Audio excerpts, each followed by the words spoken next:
Dahil titulado inyong lupa at meron namang claimant na bigla na lang sumulpot at may dala-dala ring titulo, no?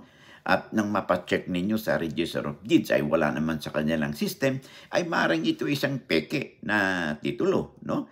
Ngayon, kung sakali mang talagang pininindigan nila, ay maaari kayo mag-file ng complaint, no, sa korte for the quieting of title and for the removal of doubt doon sa inyong titulo with damages. Upang sa ganon, ay once and for all ay madeklara ng korte na ang inyong titulo ay isang tunay at ang inyong pagmamay-ari ay lubos at yung claimant ay walang basihan doon sa kanilang pag-claim ng ownership at ito ay isang pagtangkang land grabbing.